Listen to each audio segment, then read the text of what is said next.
Friends, आज मैं महेंद्र कपूर साहब के बारे में कुछ चर्चा करूंगा। महेंद्र कपूर साहब हमारे देश के जाने माने प्लेबैक सिंगर थे, जिनका कि जो कार्यकाल रहा, अमृतसर में उनका जन्म हुआ 1934 में, और सितंबर 2008 में उनको उनका स्वर्गवास हुआ बम्बई में, जिसको मुंबई कहते हैं हम। और महेंद्र कपूर साहब के दिल में रफ़ी साहब के लिए बहुत बड़ी जगह थी। रफ़ी साहब को वो अपना मेंटर और गुरु मानते थे, और उन्होंने कई भाषाओं में अच्छे अच्छे गीत गाए। उनकी आवाज़ में एक अलग ही प्रकार की आवाज़ थी, सबसे अलग प्रकार की आवाज़ थी, और उसमें एक जादू था उनकी आवाज़ में। तो अभी यूट्यूब पे मेरे मेरे पास मेरे से एक सवाल पूछा गया, जिसमें उन्होंने 4 गायकों के नाम बताए, और मुझे कहा कि आप इसमें से सबसे ज़्यादा किसको पसंद करते हैं। तो मैंने उनको कहा, लिखा है उसमें कि देखिए, संगीत जो है मूड के ऊपर डिपेंड होता है, और जब आपका मूड अगर रफ़ी साहब को सुनने का है, या किशोर दा को सुनने का है, या तलत महमूद साहब को सुनने का या महेंद्र कपूर साहब को सुनने का है, तब आप किसी और से आपका दिल नहीं बहलता। तब किसी और का आप नहीं मन होगा आपका सुनने का। जब आपको जो सुनना है तब वही आपको सुनना पड़ेगा। तो ये ऐसा है,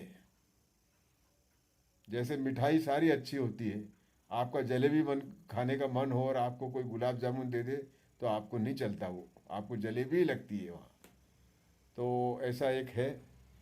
और महेंद्र कपूर साहब लगभग 46 साल तक, 1956 से 2002 साल तक सक्रिय रहे, और उन्होंने वो फिल्मी म्यूज़िक गाया तब भी उन्होंने शास्त्रीय संगीत की विधिवत औपचारिक जो शिक्षण होता है वो कई गुरुओं से, कई जाने माने गुरुओं के से उन्होंने शास्त्रीय संगीत की ट्रेनिंग ली। और शास्त्रीय संगीत का बेस होना बहुत ज़रूरी होता है। इसका बेस आपके पास हो तो आपको बहुत सारी जो बातें हैं बहुत सरल हो जाती हैं, आपको सिंपल हो जाती है। इसलिए शास्त्रीय संगीत अगर आप सीखते हैं तो ये बहुत अच्छी बात है। मैं तो ये कहूँगा कि हर घर में बच्चों को शास्त्रीय संगीत सिखाया जाना चाहिए। अगर उसमें बच्चे में थोड़ी बहुत प्रतिभा है, थोड़ी बहुत संगीत के प्रति उसका रुझान है, तो उसको शास्त्रीय संगीत माँ बाप अवश्य सिखाएं। इससे कोई ये नहीं होता कि वो उसका ध्यान भटक जाएगा, या फिर वो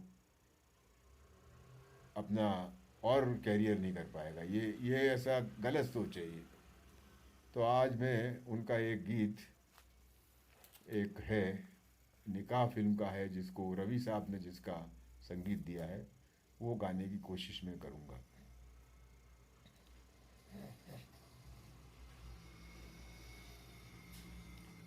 अभी अलविदा कहो दोस्तों, न जाने फिर कहाँ मुलाकात हो, क्योंकि बीते हुए लम्हों की कसक सास तो होगी।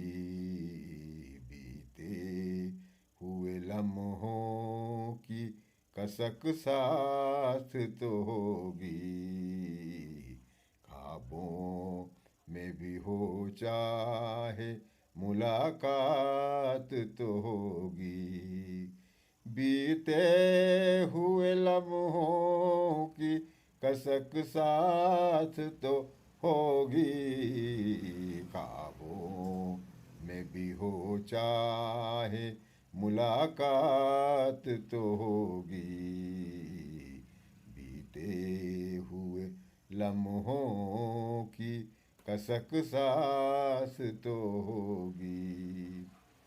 ये प्यार में डूबी हुई रंगीन फजाए, ये प्यार में डूबी हुई रंगीन फजाए, ये चेहरे ये नजारे ये जवां रुत ये हवाएं, हम जाए कहीं की महक साथ तो होगी, हम जाए कहीं न की महक साथ तो होगी, बीते हुए लम्हों की कसक साथ तो होगी, ख्वाबों में भी हो चाहे मुलाकात तो होगी, बीते हुए लम्हों की कसक साथ तो होगी, ख्वाबों में भी हो चाहे मुलाकात तो होगी,